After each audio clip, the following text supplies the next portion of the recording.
नमस्कार, bulletin 13 news मध्ये आपले स्वागत आहे।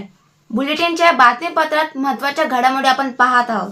रेस्टॉरंट वर्मा पॅलेस, येवला कोपरगाव रोडचं आकर्षण। Restaurant Verma palace, luxury rooms, multi cuisine restaurant आणि भव्य banquet hall, AC rooms, terrace garden आणि स्वादिष्ट जेवण। एकदा भेट द्या, आपल्या अपेक्षापेक्षा जास्त सेवा मिळेल। ठिकाण येवला कोपरगाव रोड, उपजिल्हा रुग्णालय शेजारी येवला। Restaurant Verma palace.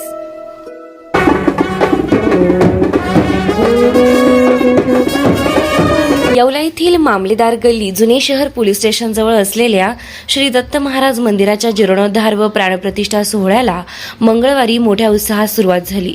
या मंगल सोहळ्याचे औचित्य साधून श्री दत्त महाराजांच्या मूर्तीची शहरातून भव्य सवाद्य मिरवणूक काढण्यात आली। मिरवणुकीचा प्रारंभ जुन्या पोलीस स्टेशन पासून करण्यात आला। मिरवणुकीच्या अग्रभागी बँड पथक आणि पारंपरिक वाद्यांच्या गजरानं संपूर्ण परिसर दुमदुमून गेला होता।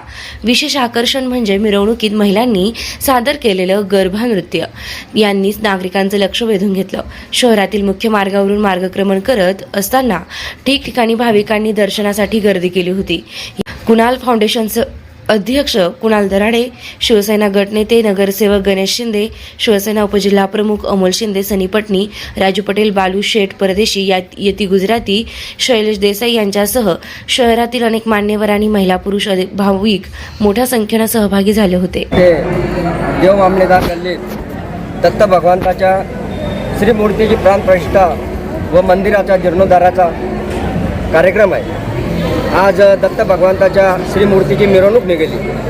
उद्या होम हवन तसेच रुद्रपूजा, नवचंडी अशा अनेक पूजेचे आयोजन केलेले आहे। या प्रसंगी येथील सकल गुजराती समाज, सकल मारवाडी समाज व सकल हिंदू समाज या कार्यक्रमाला उपस्थित राहिलेला आहे। सदर कार्यक्रमाला आज अतिशय सुशोभित पद्धतीने दत्त भगवंताची मिरवणूक काढण्यात आली। त्या प्रसंगी येवल्यातील सकल हिंदू समाज उपस्थित राहिला। हा कार्यक्रम 3 दिवस चालणार आहे। शेवटच्या दिवशी महाप्रसादाचं आयोजन केलेलं आहे। या प्रसंगी आज जेव्हा मिरवणूक निघली त्यावेळेस सर्व गल्लीतील व येवल्यातील माता भगिनी उपस्थित राहिल्या। अतिशय सुंदर देखावा घेऊन मूर्तीची उद्या प्राणप्रतिष्ठा तसेच मंदिराचा जीर्णोद्धार होणार आहे। अनेक अडचणी आल्या, अडथळे आले, परंतु येथील मंडळांनी सर्व अडचणी व अडथळे मात करून शेवट हा कार्यक्रम यशस्वी केला आहे आणि त्यानिमित्त मी सर्व येवलेवासियांचे आभार मानतो। सर्वांनी सहकार्य केले त्या सर्वांचे आभार मानतो आणि जय श्री। अशाच बातम्यांचे नवीन अपडेट जाणून घेण्यासाठी बुलेटिन 13 न्यूज मराठी चॅनलला सबस्क्राईब करा व लाईक करा।